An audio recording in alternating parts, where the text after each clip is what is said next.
Council will be announcing that with the Department of Agriculture.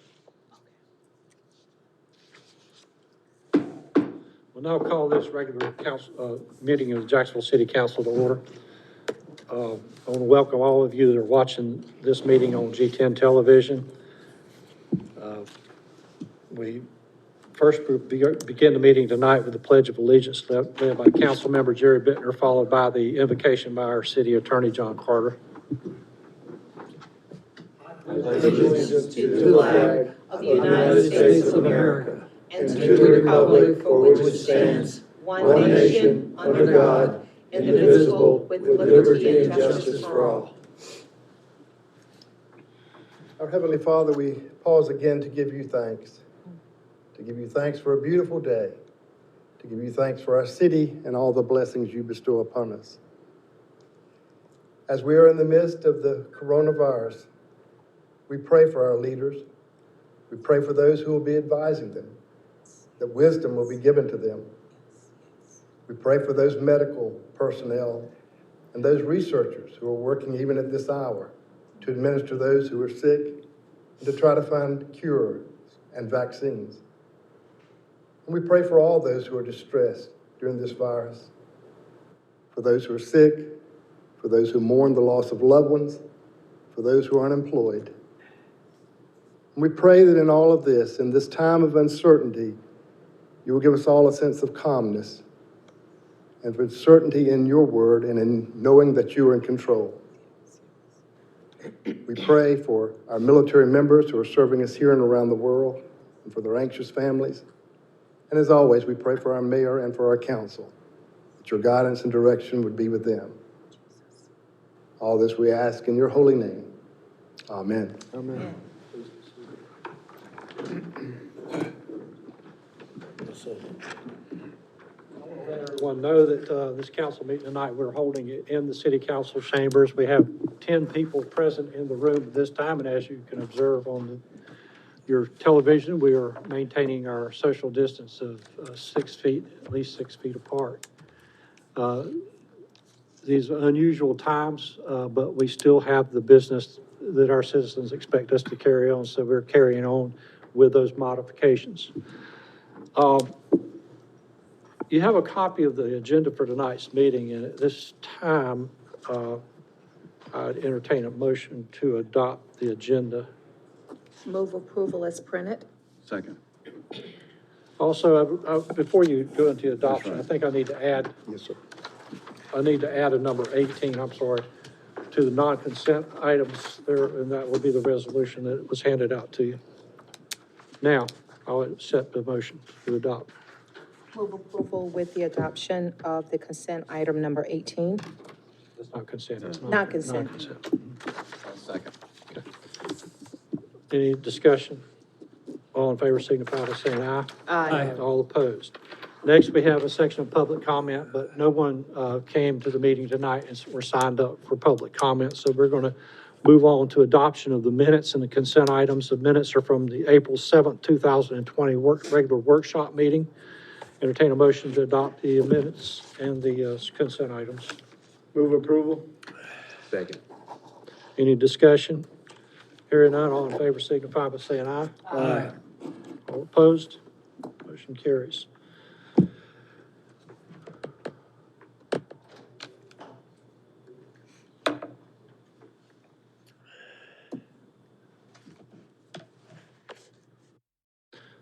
Okay.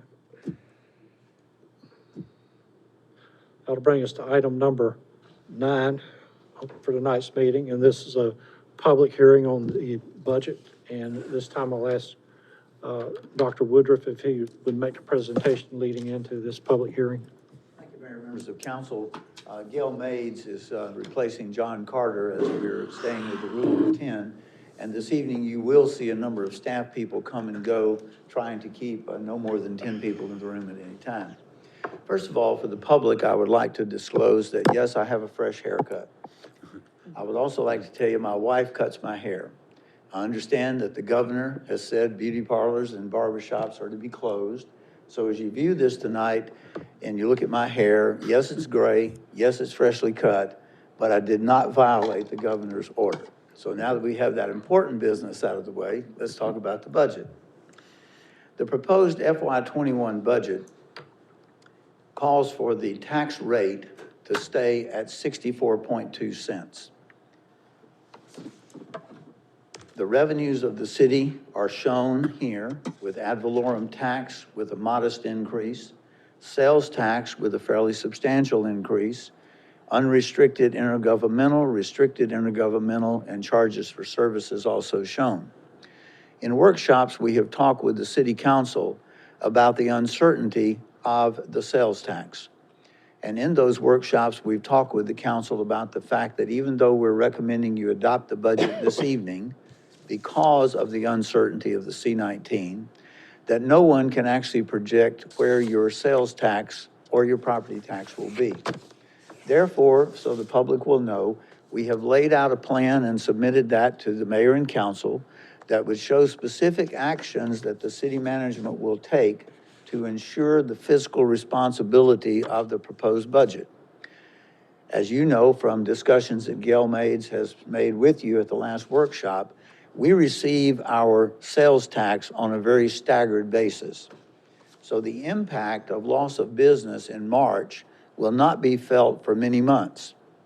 We will really not know in June what our real financial status will be until probably October, November, or even later. Because of that, we have abbreviated the workshops, as you'll see in a moment, and we're recommending that the City Council proceed to adopt next year's budget this evening. This is the public hearing on the budget. The budget does call for general fund, water and sewer fund, solid waste fund, stormwater fund, and other funds for a total of $88.9 million versus the current year of 91.8. The reduction is in capital projects. The number of employees will remain the same. The capital improvement program is also being adopted this evening. Although it's a 10-year program, it is only 1 year of actual funding authorization. And even those projects, other than water and sewer projects, will be frozen relative to the general fund until we're in a position to better project or at least document the funding for the general fund. Originally, this is the schedule that we had proposed. It is typical to what you do every year and have done for roughly 10 years. You can see the number of workshops.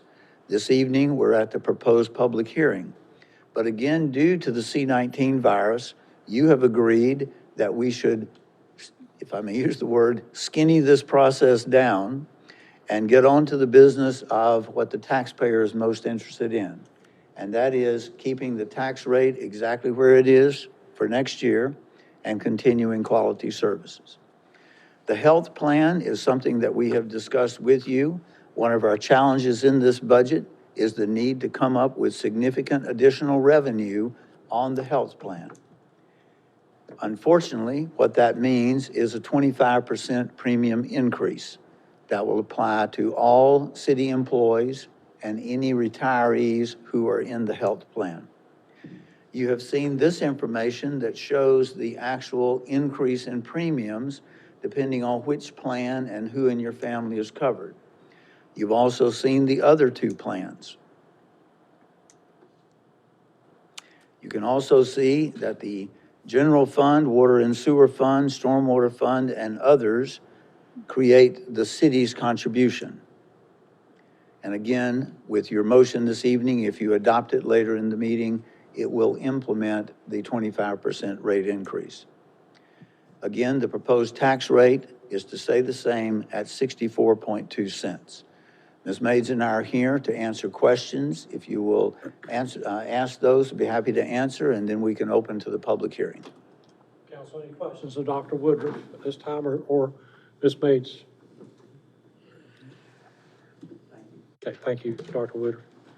So at this time, I'm going to recess our council meeting and open the public hearing on the budget. Is there anyone present that wishes to speak to this budget? And there is no one here, so I am going to officially close the public hearing in this matter, reconvene the regular council meeting. And council, you're being asked to, well, we're going to do the adoption on tonight. We'll do the adoption later this evening. Okay, so we're going to hold off on that till we get to that item. Okay. At this time, the next two items will involve other staff members. Ms. Maids, it's essential that she's here, but I will step out.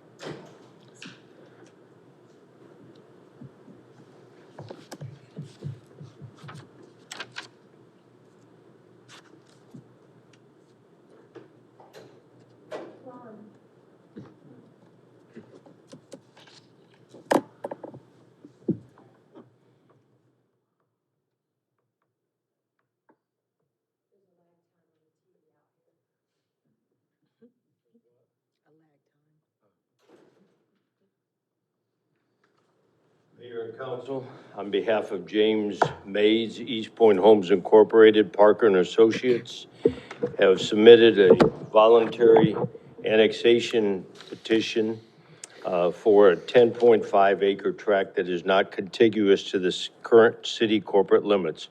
The property is located on Blue Creek School Road near its intersection with Burgaw Highway, directly across from Spring Villa Drive. The developer proposes to build an 80-unit apartment complex with an average value of $100,000 each. The financial analysis shows positive financial impact over a 5-year period of approximately $225,000. Staff recommends that council adopt the annexation ordinance as presented.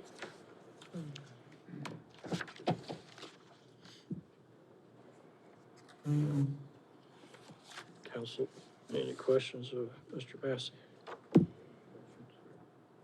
We have to conduct a public hearing in this matter, so this time I'll recess the regular council meeting and open the public hearing. Is there anyone present? There doesn't appear to be anybody present physically, so I'm going to close the council meeting, or the public hearing. At this time, reconvene the council meeting. Council, you're being asked to approve the annexation ordinance. Mayor Phillips, I'll move to approve the annexation ordinance as recommended. Second. Okay, any discussion? Hearing none, all in favor signify by saying aye. Aye. All opposed. Thank you, Mr. Massey. Let's see. Oh, you're up for this one too, aren't you? Okay. Next, we have item number 11. And this is also a voluntary satellite annexation petition from Garland and Sue Tootin on Ramsey Road. It's a 98.97 acre tract of land. Ron Massey will be presenting this item also. Mayor and Council, on behalf of Garland and Sue Tootin, Parker and Associates submitted a voluntary satellite annexation petition for a 98.97 acre tract that is not contiguous to the current city corporate boundaries. The property is located adjacent to Carolina Plantation Development and across from Carolina Forest Development. The developer proposes to build 153 single-family homes with an average value of $240,000 each. The financial analysis shows a positive cash flow over a 5-year review period of approximately $595,000. Staff recommends the council adopt the annexation ordinance as presented. Okay. Thank you. Any questions of Mr. Massey at this time? This time I'll recess the regular council meeting, open the public hearing. There's no one present, and we'll close the public hearing. Council, you've been asked to consider the annexation ordinance. Mayor Phillips, I'll move to adopt the annexation ordinance as presented. Second. All those in favor? Aye. Aye.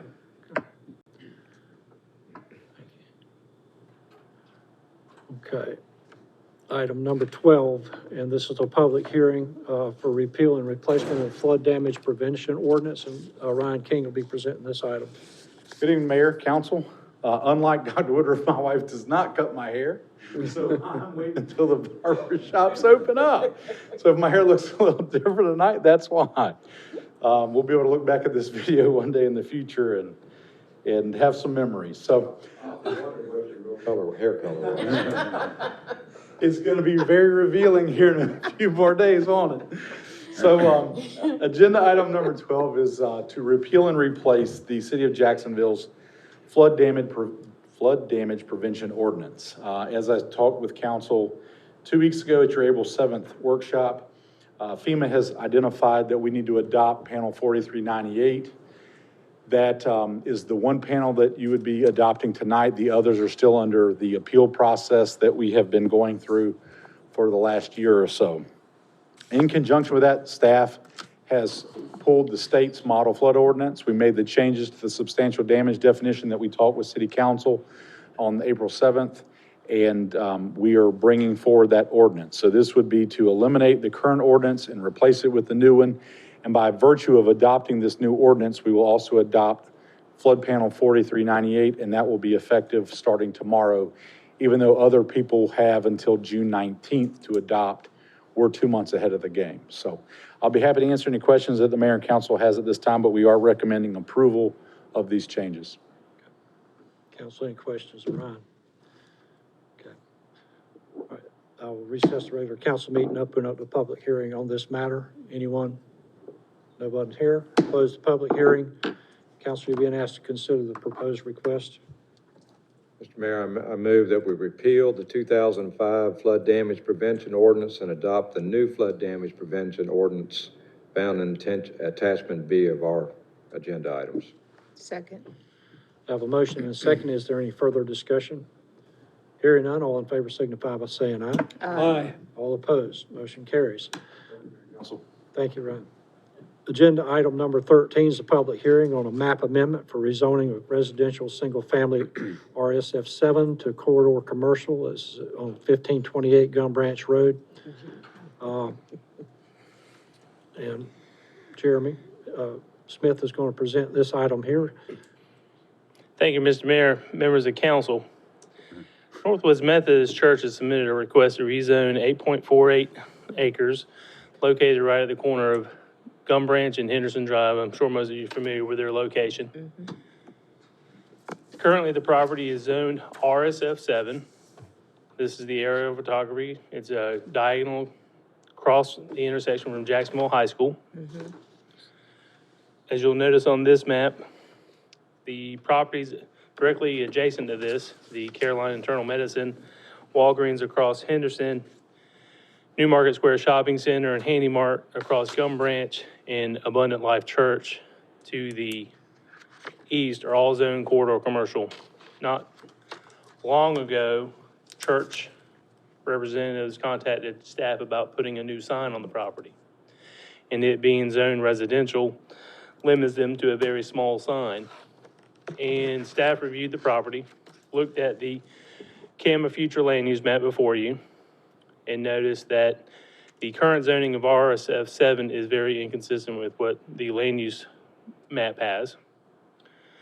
However, to make it institutional, to propose an office and institutional zoning there amongst the corridor commercial also doesn't make sense. So we recommended that they apply for a rezoning to take it to corridor commercial. They're not proposing anything different than they've been doing for years. This is just an opportunity for them to fall under a commercial sign guidelines. The planning board reviewed this item at their March 9th, 2020 meeting.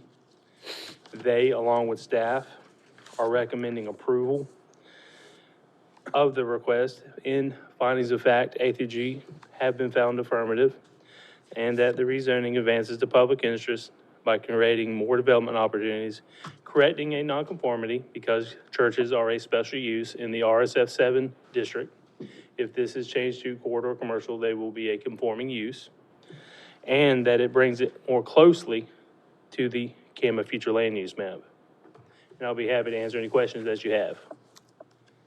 Any questions of Mr. Smith? I'll ask, why was it ever? We can, As I believe staff has said several times in the past, when they did our growth management plan years ago, it mirrored the zoning that was in place at the time. And it's very likely this was a remnant of residential subdivisions before Henderson Drive extension was cut through. And it has just maintained that residential zoning over the years. And like many things, I would hope that we would have caught it eventually, but because of their desire for new signage, they're bringing it to our attention now. But it's a residual of before Henderson Drive extension went through. Thanks. Any other questions? Thank you. All right, we're going to recess the regular council meeting and open up public hearing in this matter. Anyone present? Seeing no one, close the public hearing. Council, you've been asked to consider the proposed request here.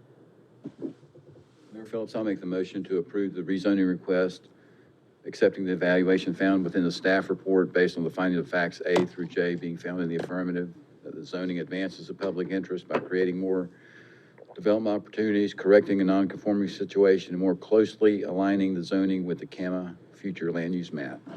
Second. I have a motion and a second. Any further discussion? Hearing none, all in favor signify by saying aye. Aye. All opposed? Thank you very much. Thank you, Jeremy. Item number 14 on the agenda for tonight is a public hearing. This is on extraterritorial jurisdiction boundary amendment, the reduction of 5 areas and river areas of Onslow, Pines, Gum Branch, Ramsey Road, Halltown, and Piney Green areas. Ryan King will be presenting. Good evening, Mayor, Council again.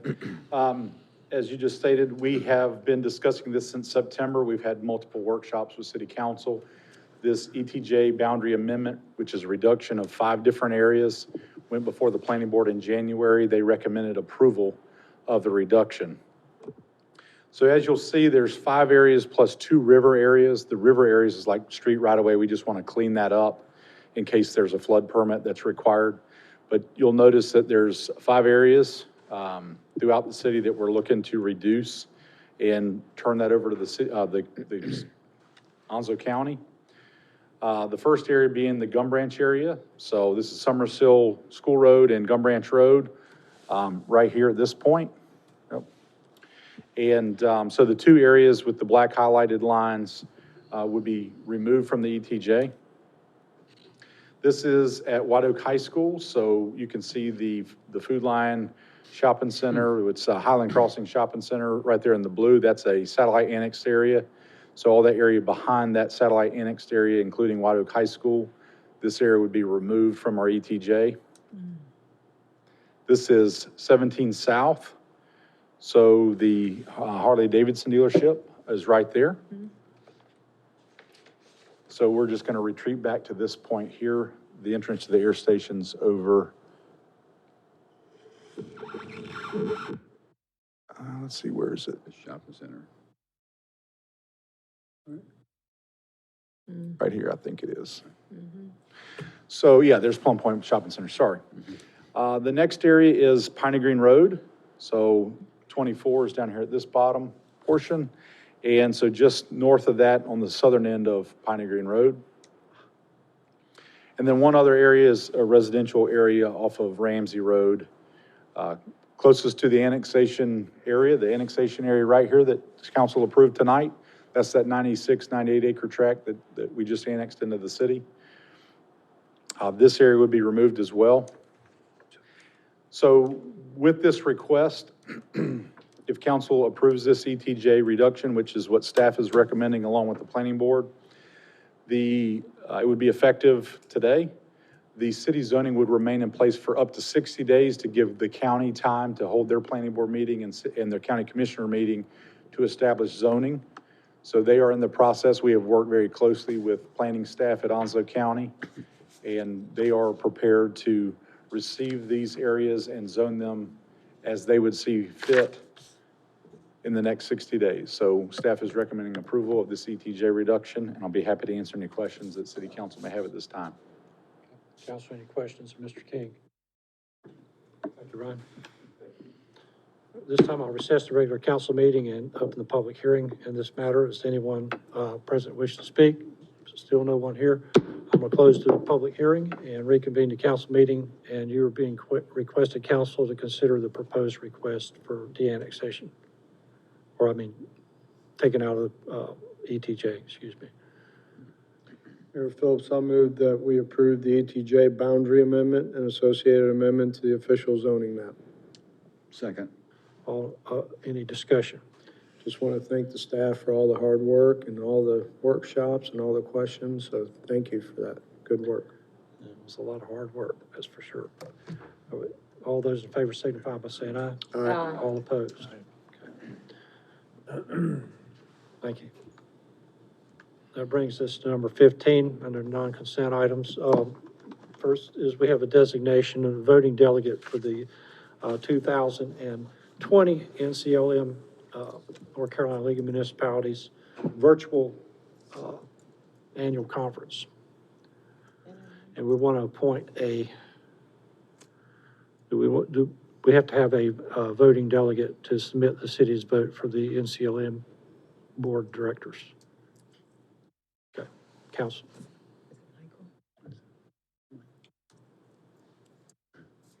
Anybody want to appoint anybody? Brian.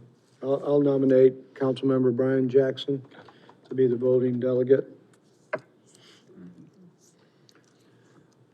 Move the nominations be closed. Pardon? Do we have an alternate too? Usually you Not, ask for an well, it's alternate. not asking for an alternate. I would assume that probably being a virtual, Okay, maybe we should appoint an alternate, because who knows? I mean, something could happen, you know, where he's unable to act. So let's go ahead and nominate an I'll alternate. nominate Mr. Lazara. Okay, thank you. All right, we have a voting member and an alternate. So, Move the nominations be closed There and you accepted go. by acclamation. okay, all those in favor signify by saying aye. Aye. All opposed? Okay, brings us to item number 16. And this is an ordinance directing the code enforcement official and the community engagement department to demolish and remove the dwelling at 401 Stagecoach Drive. And this will be presented by Jason Larson. Jason? Good evening, Mayor and Council. I had the same haircut and barber for the last 30 years, so not getting in trouble there. I'll make this short and sweet. This agenda item is a request for an ordinance directing the code enforcement official and the community engagement department to demolish and remove the dwelling unit at 401 Stagecoach. In order to protect health, safety, and welfare of the residents of the city code, Chapter 5, Division 6, Housing Code, establishes minimum standards of fitness for initial and continued occupancy of all buildings used for human habitation, as expressly authorized by General Statute, Section 160A-444. The City Code, Chapter 5, Division 6, Housing Code, Section 5-95, Minimum Standards generally states, every dwelling and dwelling unit used as human habitation or held out for the use as a human habitation shall comply with all the minimum standards of the fitness for human habitation and all the requirements of Section 5-96 through 5-101. So as you can see, the dwelling at 401 Stagecoach has been dilapidated and uninhabitable due to a major fire since Hurricane Florence in September of 18.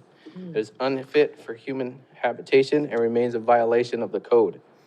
The City Code, Chapter 5, Division 6, Section 5-106, establishes procedures for enforcement.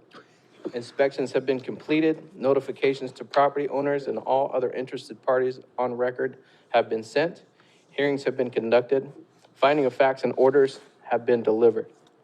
Staff has been addressing this issue with the property owners since February of 2019, and community engagement has offered voluntary demolition through the city's CDBG program, which has not been accepted by the owners.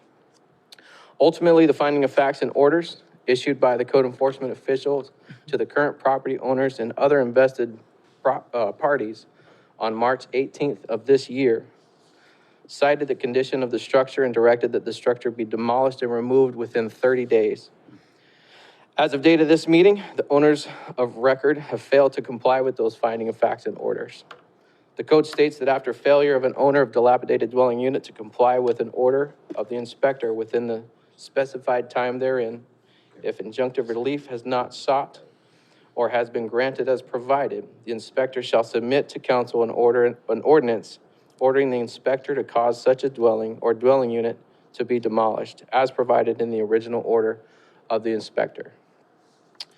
Attached is the ordinance directing code enforcement official and the community engagement department to demolish and remove the structure for your consideration. I'd be happy to answer any questions. I want to speak for just a moment to give you a little bit more of the background, because this has taken a long time. Back when Mr. Ouellette was here as the chief code enforcement officer, he held a hearing on this matter, and there's a husband and wife that own the property. And as you see, the burned down structure, the husband showed up at that hearing, and he said, I've got a check, and we've already got a contractor, and we're going to take this property down because we'd gotten the insurance money. Well, a period of time, Mr. Ouellette said, that's fine. That's what we want. We want you to take it down. So a period of time happened, and what happened was the husband and wife then ended up in a contested divorce proceedings. Each of them had their own attorney, and the check laid around for a long time. The check was finally returned back to the mortgage company. I have dealt over the last year or two with at least 3 or more lawyers in reference to this. And again, promises, and even as of today, promises that we're going to take care of this, but as you see. So I wanted to say one other thing. Jason had mentioned, he said, do we really need a public hearing on this? And I said, well, let me look at it. And exercising the 3 E's that we're all striving to do to save money and so forth, I made a determination, and I think it's the right one, that you don't have to have a public hearing as long as it's an opportunity given to all parties of interest. And all parties of interest have been notified. I think Jason sent out 17 letters to mortgage companies, and it went from one mortgage company to another, and to the different parties and to their attorneys and so forth. And no one has ever showed up at any hearing that he conducted. And like I say, we've been in contact with them. Again, our hope is that the council will, again, authorize the ordinance, and that 15 days from today or tomorrow, we'll be out there with city foresters taking it down. We're going to get this ordinance registered at the Register of Deeds office, and then we'll file a lien for all the money that the city has expended. And we're just sorry for the neighborhood for having to go through this for such a long period of time. But again, now there will be opportunities in the future as far as an ad in the paper when we have air property. And again, we still want an opportunity for those persons to come forward and to speak. But there's no one here tonight, Mr. Mayor. You certainly can open it up, but we had some paper for them to sign up. But again, anyone who you're taking away their property rights needs to have an opportunity to speak before the council. But again, had no indication at the other hearing, or even that anyone would show up this evening, and no one has shown up to speak. But Out of curiosity. Yes, sir. What's the cost of demolition there? And I don't know, Jason, you have any estimate on that? I'd have to get back with you on that, Mayor. There's the cost of the tipping fees, and then we also are going to do this with city resources. So we would have to factor in labor costs as well as try to find comparable equipment rentals, maybe if another contractor had done it. So that's something that we would have to put together. So you've identified the lien holder? Oh, yeah, yes, sir. We've I mean, identified. the property owner, excuse me. We've identified both property owners, the husband and wife. We've identified a lien holder who held the title and then assigned it to another lien holder. We would, again, notified all those persons and been in contact with them and their attorneys. And at this point in time, it's actually with a law firm out of Fayetteville in a foreclosure, because again, the mortgage hasn't been paid, et cetera. There's just a lot of confounding issues here. But yes, sir, everybody's been notified who had an interest in this property. When will we get paid? We will file a lien after it's taken down within 15, 20 days. Again, unless they do something in the next 15 days to facilitate and get some forces out there and take it down, we will file that lien as soon as Jason can give me the numbers. We're going to immediately, that is like tomorrow, after you sign, if y'all pass the ordinance, we're going to file that with the Register of Deeds and get that on record. And then as soon as we have a computation as to the actual cost, we will get that filed, and it'll be like a cloud, like a lien on the record. It won't be something like, well, anyway, it'll be a lien on the record. It won't be like we do with mowing grass. It'll be a little bit different. Now, it could potentially be zero, depending on what the value, you have a first lien holder, and any sale of it, they get paid first, so essentially, we could end up with zero. There's always that But at possibility, the end I of the think. day, we're removing a safety hazard. Oh, yes, for- sir. And Absolutely. for the others. I was thinking about the grass, usually that went to their property tax bill, right? That's That was- correct. And so this, This is treated a little different than, the And way we so- treat that, but we do, on the grass mowing, when they don't do it after the letters, we actually mow the grass, and we put a $200 administration fee, and we put it on the tax bill. whereas this, we're gonna be, like Mike mentioned, second or possibly third. Yes, sir, Behind. when it's sold.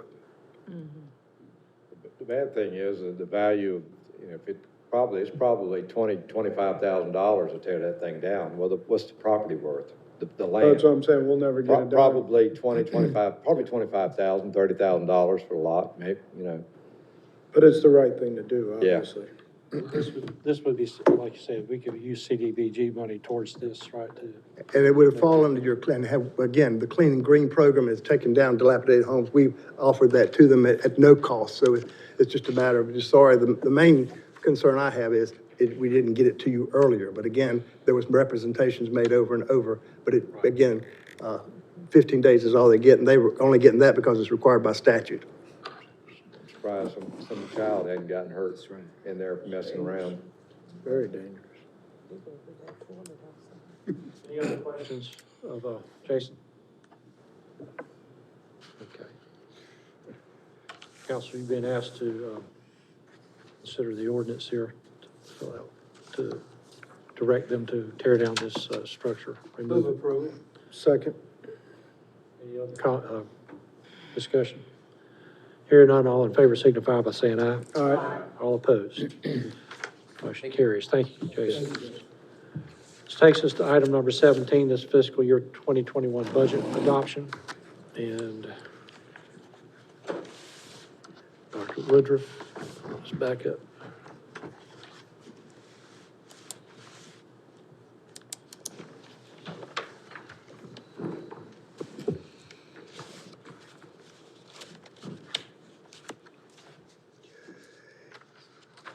Mayor and Council, the item before you is to consider the adoption of your FY '21 budget. Be happy to answer any additional questions you may have. Any questions, council? Move approval of adoption of the fiscal year 2021 budget and related schedules. Yes, sir. Second. I've got a motion second. Any further discussion? Hearing none, all in favor signify by saying aye. Aye. All opposed. Motion carries. Thank you, Dr. Woodruff. Thank you. All right, this brings us to number 18, which is an add-on to your agenda for tonight.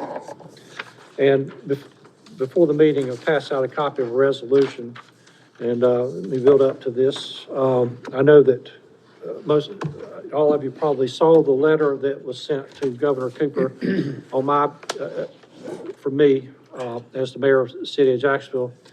And this kind of goes hand in hand with that letter that was sent out. And the reasoning, there's some reasons behind that, and my decision, you know, even though the county came out with a letter on Friday or last week and came out with their resolution last night, I kind of initiated this last week myself. I brought it up with Dr. Woodruff when we talked about this, and I made my decision based on the incidences of COVID-19 that we've seen in Jacksonville and also County, and the harm that has been caused during this epidemic. I thought it was necessary to take some type of steps to try to at least from the standpoint of our city and our community here, since our numbers were so low, to maybe try to get some type of to get some kind of flexibility as far as how these restrictions were being applied. Understanding that this disease is bad. It's bad. It's pandemic. It's been worldwide. There's been a lot of people gotten sick. There's a lot of people that have died. There's a lot of people that have recovered. A lot of people have been hospitalized. We're very fortunate in our community here that we've lost one person that's bad enough. It's awful that you lose one person. But compared to some areas, other areas of the country, we can just thank God that, you know, we didn't suffer, you know, what they went through. I think in our community here that we have followed, and I know the city has put in place, you know, like we're doing tonight, measures to help try to prevent the spread of this disease. But we've seen very little impact here as far as the number of cases in comparison to some other areas of the country, and feeling that, you know, I've gotten a lot of comments and all, and heard a lot of feedback from our business community, and I've heard a lot from just regular citizens that, you know, are worried about not being able to go from place to place. You know, that some of the restrictions that have been placed on their personal freedoms and individual freedoms. I just felt compelled to write this letter to the governor and asking him to look at us, you know, as Jacksonville, North Carolina, as Onslow County, you know, and how it affected us. So that's why I sent the letter. Of course, in the meantime, we have I've talked with Commission Chairman Bright, and we've kind of compared notes about how we want to do, we want to go about doing this. And actually, they did send their letter in, and when you look at the letters, they kind of mirror each other a little bit. We didn't know that at the time, but they kind of mirrored each other, so we were both experiencing basically the same concerns. But I had a conversation with him on Monday that we were going to work together to try to reopen our community, our county, and our city, and our towns reasonably, you know, and measuredly. We know that, you know, we still have to be very careful. That's why we're sitting 6 feet apart tonight. That's why we only have 10 people in here, because there is that concern. We know that people are going to have to take on personal responsibility for keeping themselves safe, washing their hands. Main thing, that's what all the healthcare professionals say. That's one of the biggest things, is washing your hands. Keeping yourself a reasonable distance from other people. Coughing into your elbow. You know, don't go out when you're sick. I teach classes at Coastal Carolina Community College. One of the first things I tell my students at the very first semester, if you're sick, stay home. That's a good rule of thumb right there. Mm-hmm. Anyway, I'm going out a little past where I wanted to go with this, but we got to continue to be careful. Even though I sent this letter to the governor asking for the flexibility, and I'm going to read the resolution in just a moment, we still have to exercise care. I had our staff, Richard and Carmen, and prepare this resolution based on some the information I provided them and the guidance that I gave them. The main thing is asking for local authority to be the best judge of our own ability to reopen. This is what it really cuts down to. So I'm going to read this resolution now, and if you'll follow along with me here. This is a resolution requesting Governor Cooper to allow limited reopening of businesses, and underscore the word limited. Whereas Governor Roy Cooper has taken the necessary steps to protect the health, safety, and welfare of the citizens of North Carolina during the C-19 virus event, and whereas the implementation of the orders issued by the governor have substantially reduced the spread of C-19 virus in North Carolina, and whereas the citizens of North Carolina have complied with the orders and have self-regulated even beyond the orders of the governor, and whereas the statistics in North Carolina clearly show that the spread of C-19 virus has a direct relationship between the size of the community and the spread of the virus, and whereas less densely populated areas have been under the same stay-at-home orders from the governor as have the large standard metropolitan statistical areas, and whereas the stay-at-home orders have substantially impacted the economic stability of the business community, and therefore have and will have a major negative impact on the revenues of the local government needed to provide the essential services to the citizens they serve. And whereas Onslow County and the city of Jacksonville have experienced 1 fatality, 1 hospitalization, 38 positive cases, 1,247 negative cases, 58 tests pending, and 21 recovered.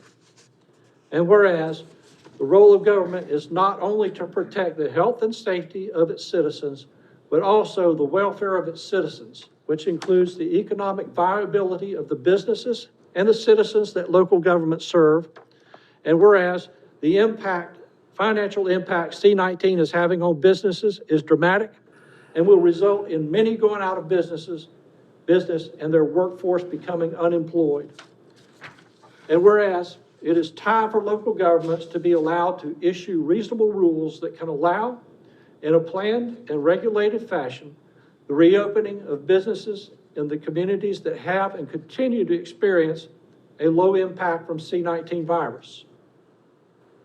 And whereas, as Americans, we have a strong tradition of self-responsibility and self-regulation and value our freedom of choice. And whereas government orders to stay at home are needed to a point, which should not and cannot overly restrict individual freedom nor remove individual responsibility.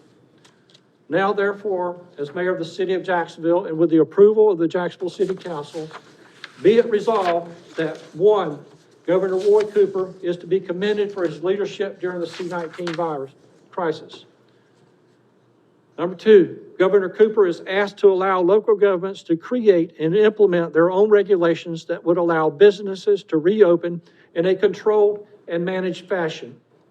3, the city of Jacksonville will work with Onslow County to create a uniform plan for reopening of businesses in Onslow County and the city of Jacksonville.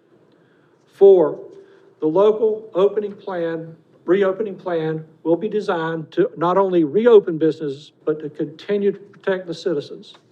And 5, the plan will become effective May 1st, 2020, and will continue in place until the governor lifts his stay-at-home order, adopted by the Jacksonville City Council in regular session this 21st day of April 2020. And at this time, I would entertain a motion to adopt this resolution. Move approval? I have a motion and a second. Is there any discussion? Mr. Mayor, Yes, sir. just one thing. Dr. Woodruff, I would like to get a better understanding of the emergency action plan afterwards concerning, viruses or biological attack or even hurricanes as we go forward. That's all. Be happy to do that. Okay, thank you. So we had a motion and a second. Everybody, okay. Any discussion, any other discussion? I just want to say thank you, Mayor. I think you took a brave step in doing this for all the right reasons. Onslow County is made up of approximately 80 to 85% retail operations. And we have business people that are just merely bleeding to death. And while this is a very, very important subject in keeping people safe, I think Onslow County has done that. And they've done a great job adhering to all the regulations. But with the statistics that are being in front of us now, it's time to figure out how we can get businesses back open and bring some equality to it. So I think this is a great step forward for all of us, and hopefully the governor has an ear for all the cities and towns that are struggling to get back on their feet. So thank you. Thank you, Mayor Pro Tem. I know that there's a lot of businesses out there that are not going to recover. I mean, they've gone past the point of any return back to any kind of normalcy whatsoever. I'd like to just add a comment. I would hope too that we would continue to monitor, I know we will, we'll continue to monitor the so-called possible second wave and possible third wave, whatever may happen, but I think we owe it to the citizens of Onslow County and Jacksonville to do some sort of a rolling, however we do, a rolling opening of businesses, continue to monitor. If we find that we're starting to see more increases in the virus, then we may have to step back a little bit. But I think based on our current level of disease here in Onslow County. I think this is a good first step. And the other thing too, Mayor, is that, you know, the personal responsibility comment that you made is just so important. You know, we all have a personal responsibility to know our own health, our own conditions, and if we're sick, not to be out. You also have businesses that will be more than glad to adhere of any regulatory issues that could help constrain this. I don't think anybody opposes on whatever is necessary to keep people safe, but, you know, help them conduct some business. A good example is, you know, these barbershops and haircutting places, instead of allowing 20, allow 3, allow 4, but let them survive. And I think you made some real valid points here. And no one knows their community better than local electeds. And one size fit all, just, we're not at that stage anymore. And I think it would behoove the governor to allow counties to direct their own path within their own community to see what's fit for their own community. Well, Not every community is going to be in the same shape. One size has never fit all. No, and I think it's a great point that you made in your letter and resolution, so. Thank you. I think that, you know, whatever happens, I know it's going to require an easing back into normalcy. It's going to require that. Like you say, I think that probably, as has been going on already, is our local health department is responsible for collecting the data that goes to DHHS, which is what they report to the authority. I think it's the CDC that they report to. But again, you know, the numbers, I mean, you've got a county of 200,000 people and you kind of compare that to the numbers that you're seeing. It's, thank God we're not, and hopefully we won't experience anything worse than what we've seen. If I may add, Mayor, one other comment is I think the county and the leadership has done a tremendous job leading this in our community and providing the statistics and all the things that they've done as a community. I think we've certainly stepped forward in the right direction and we've done all the things that have been asked, so. Any other comments?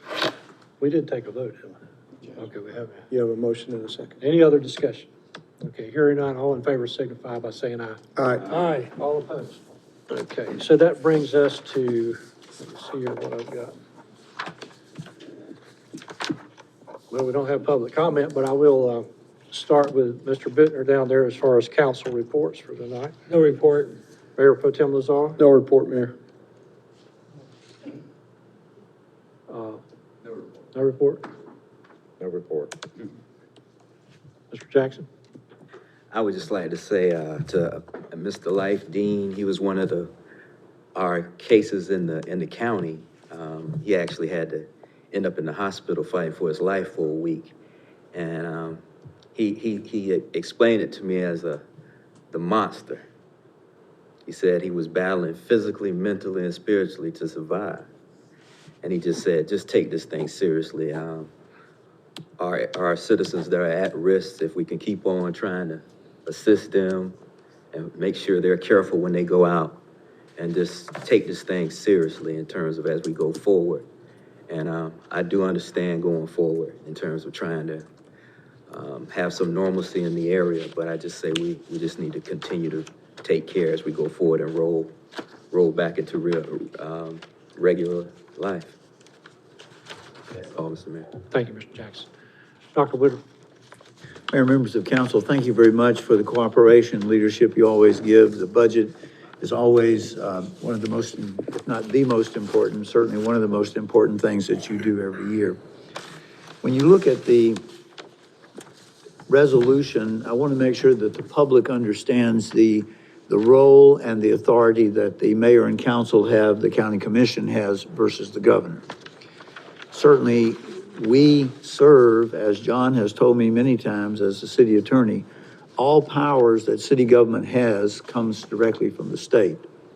So as the citizens have viewed this meeting this evening, especially this agenda item, please remember that these are the desires of a group of dedicated elected officials, but they are not the group of elected officials who have the final say. We have to stay completely within the guidelines of the governor. I can tell you that today I've received information literally 10 minutes ago from Warren Bailey, who who said he heard that we were going to be discussing this matter tonight and that he strongly supports every activity to reopen businesses. And I've heard that from 4 others, including Lorette Ligon today from the Chamber of Commerce. As you have correctly said, it is a serious health issue, but it is also a financial issue. And more people are facing that unemployment, whether they own businesses or not. Everyone needs to realize we have to find a balance. So I commend you for your leadership on this matter. Relative to moving forward, we always have our one census moment. So if John doesn't mind stepping out, I'm going to ask Lynn to come in and talk a minute about your census activities. And we're getting to the point where many people have now filed their census. I will tell you, my wife and I went online. Actually, my wife went online. As you know, I probably don't have that ability. And we filled out our census the other night. It was very easy. So, Mr. Hargett, please. Thank you. The mayor and I shared the same barber, and I got my hair cut on March 14th. The census is out there, and we're really trying to get people to take this time to respond. You'll see we're not necessarily doing a great job of that. Remember, though, if you've got that piece of mail off to the side, go grab it. If you've lost it, you can still go to my2020census.gov and sign up there and say, I lost my form, and just click and take care of it as it is. Here's how we stand right now in counties. As you can see, the first time the United States has passed the 50% mark in self-response. Onslow is at 41.6 and Pitt County is at 45. And we have some others around us as it is there too. As you can see, though, right now, Jacksonville's at 42.8 and Greenville Mayor is at 43.0. So we're hoping to improve that significantly in short order as it was. Most recently, the census has announced that they're not going to try to do too much until at least June 1st. And so the concept is they will now make responses due by October 31st, and that apportionment counts would not be delivered to the president until April 30th, and we would not get redistricting data until July 31st of 2021. That is significantly out there. One of the concerns we have, and that drove the mayor to some action we're going to speak of in a moment, was that the military is in a stop-move order at this moment. And of course, these several people have now said that's going to likely go till August. If a PCS occurs, someone's in that unit, they're going to say, I'm not here. So we need to react now to get people to happen if they're not moving until August so we can actually capture what is there.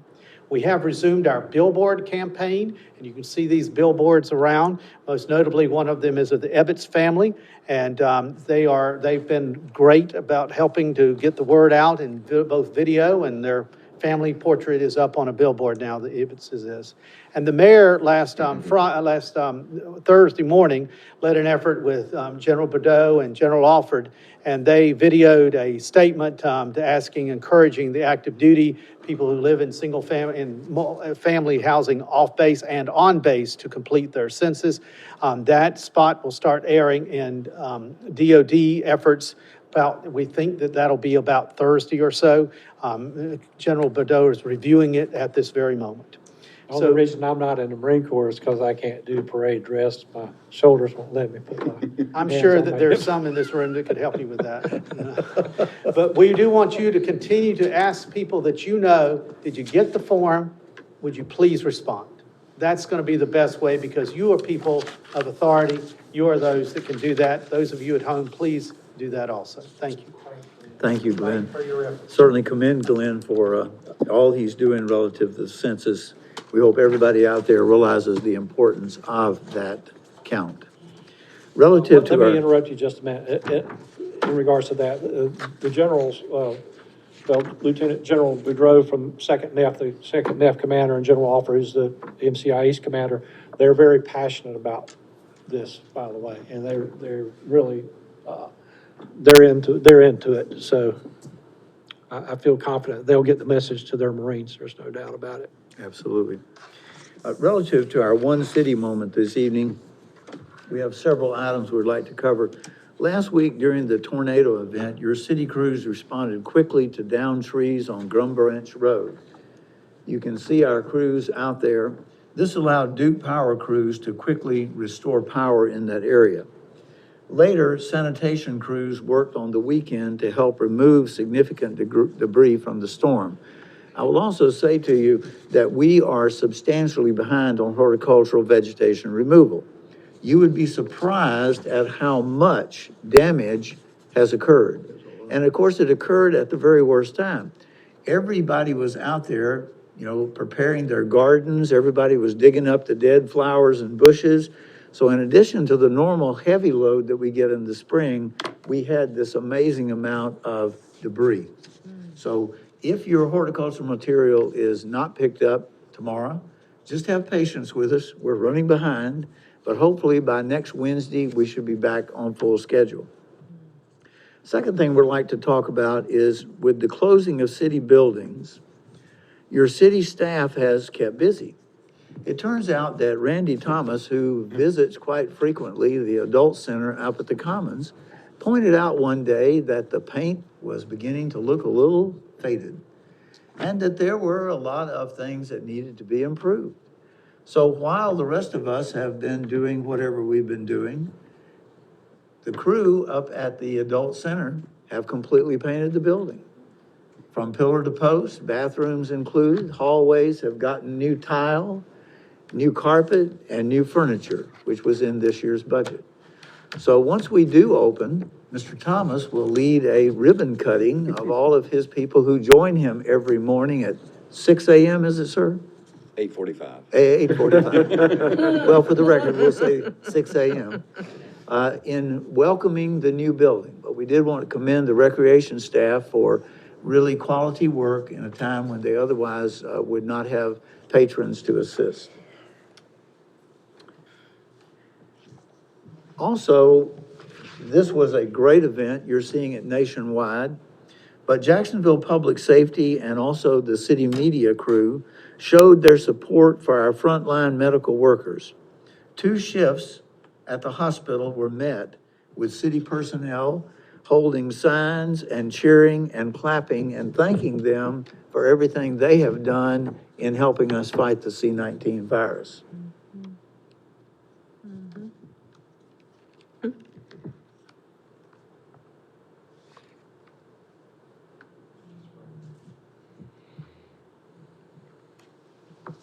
Next, we would like to talk a moment about a birthday. See if we can get this video up. Birthdays are tough when you're locked at home. When members of JPD Patrol Division Platoon 6 learned that a young citizen, Camilo Kane, would be turning 5 but had no party, they took matters into their own hands and had a birthday parade for Mr. Kane.